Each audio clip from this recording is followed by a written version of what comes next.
Hello everyone, రాణి గారి కథల విలుకి స్వాగతం. నేను మీ రాణి. మనువు నిలిచేనా మనసు గెలిచేనా, ఎపిసోడ్ నెంబర్ 42. రఘుపతి: దేవి మనస్విని వదిలి ఉండలేదు జగత్. అదే ఆలోచిస్తున్నాం. పుట్టినప్పటి నుండి తన చేతుల్లోనే ఎక్కువగా పెరిగింది. ఈరోజు ఉదయం లల్లి రుద్ర దేవిని తీసుకొని బయలుదేరారు.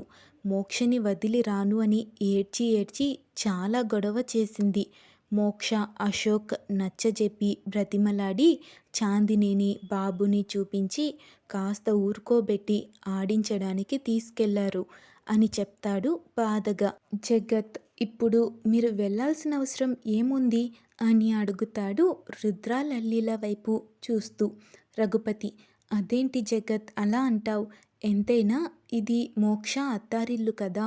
బంధువులు ఇంటికి చుట్టపు చూపుగా వచ్చి వెళ్తేనే పద్ధతిగా ఉంటుంది అని అంటారు. జగత్: మావయ్య, ఇలా అంటున్నాను అని తప్పుగా అనుకోకండి.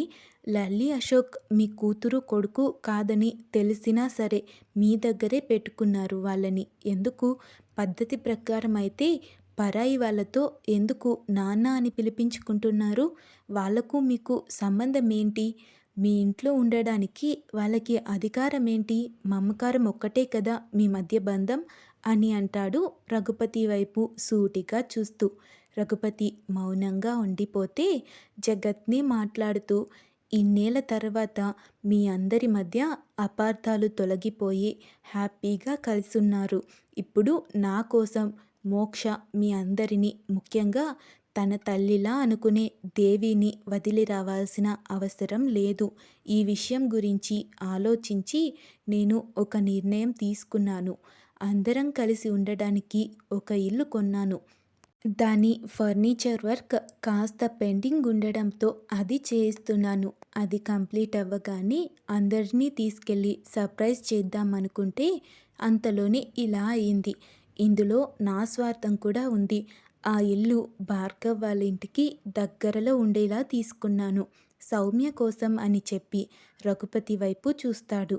నిజంగానే రఘుపతి ఇన్నేళ్ల తర్వాత తన దగ్గరకు చేరిన కూతుర్ని అప్పుడే దూరం చేసుకోవడానికి సిద్ధంగా లేడు. అందుకే సరే అని ఒప్పుకుంటాడు. జైల్లో విజిటింగ్ అవర్స్లో సేతుపతి తేజస్వినిని కలవడానికి మారువేషంలో వస్తాడు రాజీవ్. తేజస్విని, అనసూయ ఒకవైపు నుండి, సేతుపతి మరోవైపు నుండి వస్తారు. రాజీవ్: చూసావా అక్క, లల్లిని నాకు ఇచ్చి చేయమంటే ఆ రోజు వెనకాడారు. ఇప్పుడు ఇలా అయ్యారు. బావా, నీ కొడుకు కూతురు ఆ రఘుపతిని నాన్న అని పిలుస్తూ సెటిల్ అయిపోయారు. లల్లి అయితే ఆ రుద్రగాడితో బిడ్డను కని ఆ పిల్లకు దేవి అని పేరు కూడా పెట్టింది. అందరూ మూకుమ్మడిగా మనస్వి ఆడపడుచు పెళ్లిలో ఉన్నారు. అది తెలుసుకొని అంత పకడ్బందీగా ప్లాన్ చేస్తే కూడా మిమ్మల్ని తప్పించలేకపోయాను. ఎందుకో తెలుసా? నీ కొడుకు మన చుట్టూ నిఘా పెట్టి గమనిస్తూనే ఉన్నాడు. ఇప్పుడు కూడా నేను ఇక్కడికి వచ్చిన విషయం వాడికి చేరుతుంది. మీ పాలిట శత్రువులు మీ కన్న బిడ్డలే. అది చెప్పిపోదామనే వచ్చాను. నువ్విచ్చిన ఆస్తి ఈ 3 సంవత్సరాల్లోనే ముక్కలు ముక్కలు అయ్యిందక్క. ఆ రఘుపతిగాడు తెలివిగా సంపాదించిన ఆస్తిలో 70% లల్లి పేరు మీదే పెట్టి చచ్చాడంట. లల్లి మీరు చేసిన పాపాలకు ప్రాయశ్చిత్తమని సినిమా డైలాగులు చెప్పి ఆ ఆస్తి మొత్తం మనస్వి పేరు మీద రాసింది. ఈ విషయం రఘుపతికి, లల్లికి తప్ప ఎవ్వరికీ తెలియదు. ఆ లాయర్ గారిని కొనేసి నేను తెలుసుకున్న ఈ విషయం.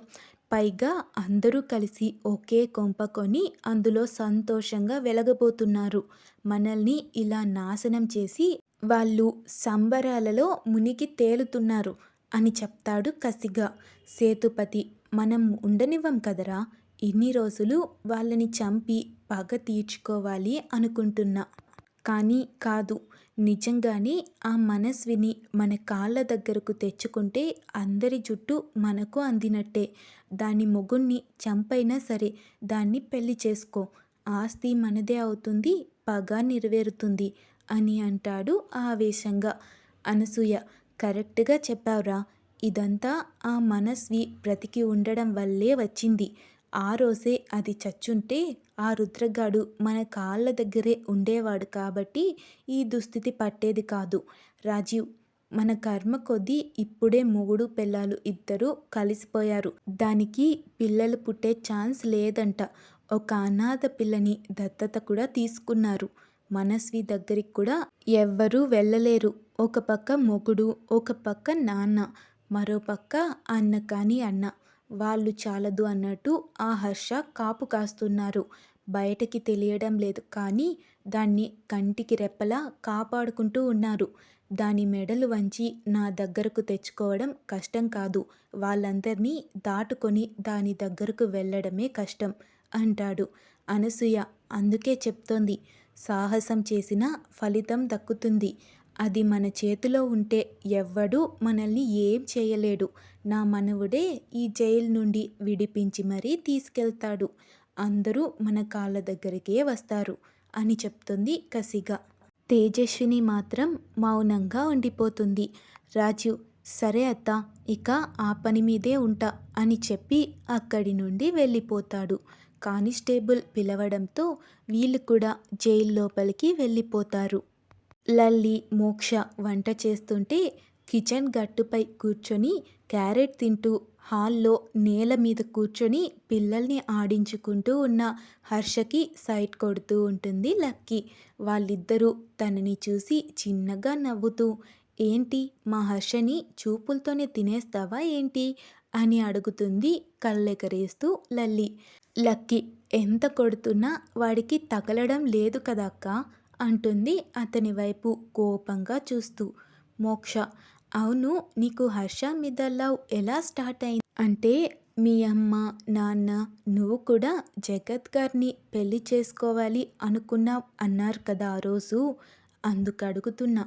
లక్కీ, అదా, జగత్ సారీ బావ మంచివాడు అని అలా అనుకున్న మాట నిజమే. కానీ ఆ రోజే జగత్ బావ మోక్ష గురించి చెప్పాడు. తను మనిషి మాత్రమే, మోక్ష అక్కకి దూరంగా ఉన్నాడు అని, మనసు ఆలోచన అంతా తన చుట్టే ఉంది అని, అతని రూమ్లో ఉన్న నీ ఫొటోస్ అన్ని చూపించాడు అని చెప్పా కదా అక్క. అంతేకాదు మీ ఆఫీస్ సీసీ కెమెరాలో నిన్ను రోజూ చూసేవాడు. అలా నిన్ను డ్రాప్ చేయడానికి వచ్చే హర్షని నేను చూసి మనసు పారేసుకున్నాను అని చెప్తుంది సిగ్గుపడుతూ. మోక్ష, లల్లి ఓహో అని తనని ఆట పట్టిస్తారు. లక్కీ, అక్క నిజంగానే జగత్ బావకు నువ్వంటే ప్రాణం. నువ్వు ఆఫీస్కి రావడం లేదు అని తెలిసిన తర్వాత ఎంత బాధపడ్డాడో. అంత బాధలో కూడా ఎప్పుడు డ్రింక్ ముట్టుకోలేదు. ఎందుకు తాగవు అని అడిగితే చెప్పాడొకసారి, ఎప్పుడో తాగి వస్తే నీతో గొడవ అయిందంట కదా, అప్పుడు నువ్వు చాలా బాధపడ్డావంట కదా అనగానే ఆ రోజు జరిగిన గొడవ, అశోక్ గురించి అనుమానించడం గుర్తు చేసుకొని కళ్ళల్లో నీళ్లు తిరుగుతాయి తనకు. లల్లి కూడా అప్పటి పరిస్థితులు తలుచుకొని కాస్త బాధపడుతుంటే లక్కీనే మాట్లాడుతూ, అప్పటి నుండి డ్రింక్ చేయకూడదు అని డిసైడ్ అయ్యాను అని చెప్పాడు. నిజంగా జగత్కి నీ మీద ఉన్న లవ్లో 1% కూడా లేదు ఆ హర్షగాడికి నా మీద అంటుంది ఉక్రోషంగా. మోక్ష, ఇది మరీ బాగుంది. నువ్వేమైనా వాడి వెనుక తిరిగి తిరిగి అలసిపోయావా? వాడు పట్టించుకోలేదు అని చెప్తున్నావు. లక్కీ, మరి ఇంత అందమైన అమ్మాయిని వెనుక ఎలా పడతాను? అప్పటికి వాడు కనిపించినప్పుడంతా లోకాన్నంతా మర్చిపోయి చూస్తూనే ఉన్నాను. అయినా ఏం లాభం? ఆ ప్రవరాఖ్యుడు నాతో మాట్లాడి నన్ను పడేయడం పక్కన పెట్టు, నన్ను చూసినప్పుడు ఎవ్రీ టైం ఏదో ఒక గొడవ పెట్టుకుంటూనే ఉన్నాడు వేస్ట్ ఫెలో అని అంటుంది మూతి ముడుచుకుంటూ. లల్లి, మోక్ష ఒకేసారి వాళ్ళ చేతిలో ఉన్న నైఫ్, గరిట లక్కీ వైపు చూపెట్టి, మీ పెళ్ళయ్యాక ఎలా అయినా పిలుచుకో మీ ఆయన్ని, ఇప్పుడు మాత్రం మా మరిదికి మర్యాద ఇవ్వు అని చెప్తారు వార్నింగ్ టోన్లో. లక్కీ, ఓకే సిస్టర్స్, ఎందుకు అలా ఫ్రస్ట్రేట్ అవుతారు అంటుంది దడుచుకొని. ఇద్దరూ ఒకేసారి నవ్వేస్తూ ఏప్రిల్ ఫూల్ అంటారు. లక్కీ, ఓ మై గాడ్, ఎంత నటించారు, నిజంగానే కొట్టేస్తారేమో అనుకున్నా, మిమ్మల్ని అంటూ వాళ్ళ వెనుక పడుతుంటే మోక్ష, లలి చిరోవైపు పరిగెడతారు తనకి దొరకకుండా. వాళ్ళను అలా చూసి దేవి, చాందిని కూడా ఏదో ఆడుకుంటున్నారు అనుకుని కిలకిలా నవ్వుతారు. అందరి నవ్వులతో ఇల్లంతా ప్రతిధ్వనిస్తుంటే మిగిలిన వాళ్ళంతా నవ్వుతూ చూస్తారు వాళ్ళ వైపు. దేవి, చాందిని ఒక పక్కగా, హర్ష ఇంకో పక్కగా ఉండడం చూసి మోక్ష మెదడులో లైట్ వెలిగి హర్ష వైపు వెళ్ళి లక్కీ అటు రాగానే తనకు కాలు అటు పెడుతుంది. లక్కీ అమాంతం వెళ్ళి హర్ష మీద పడుతుంది. క్షణంలో వాళ్ళిద్దరూ తప్ప ఎవ్వరూ లేకుండా ఆ ప్లేస్ మొత్తం ఖాళీ అయిపోతుంది. హర్ష, ఏయ్ ఏంటా గంతులు, దున్నపోతులా ఉన్నావు, నా మీద పడ్డావు కాబట్టి సరిపోయింది, పిల్లల మీద పడుంటే నలికిపోయిండు అని అంటాడు. అప్పటి వరకు ఏదో లోకంలో విహరిస్తున్నది కాస్త డబేల్మని నేల మీద పడి, రే వేస్ట్ ఫెలో, నన్ను చూసావా ఎప్పుడైనా, 50 కేజెస్ అయినా ఉండను, నన్ను పట్టుకొని అవ్వా అని నోటి మీద చేయి వేసుకుంటుంది. హర్ష, నేనేం నిన్ను పట్టుకోలేదు, నువ్వే నా మీద పడ్డావు అని విదిలిస్తున్నట్టుగా తనను కిందికి నెట్టి అక్కడి నుండి వెళ్ళిపోతాడు. ఈసారి కోపం ప్లేస్లో బాధ, ఏడుపు వస్తాయి తనకు. కళ్ళు తుడుచుకుంటూ రూమ్లోకి వెళ్ళిపోతుంది. ఇదండి ఈ ఎపిసోడ్.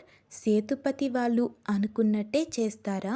ఇంతకీ హర్ష లక్కీ విషయంలో ఎందుకు అంత హార్ష్గా బిహేవ్ చేస్తున్నాడు? లక్కీ ప్రేమ పెళ్లి పీటలు ఎక్కుతుందా? నెక్స్ట్ ఎపిసోడ్లో మళ్ళీ కలుద్దాం. Bye bye.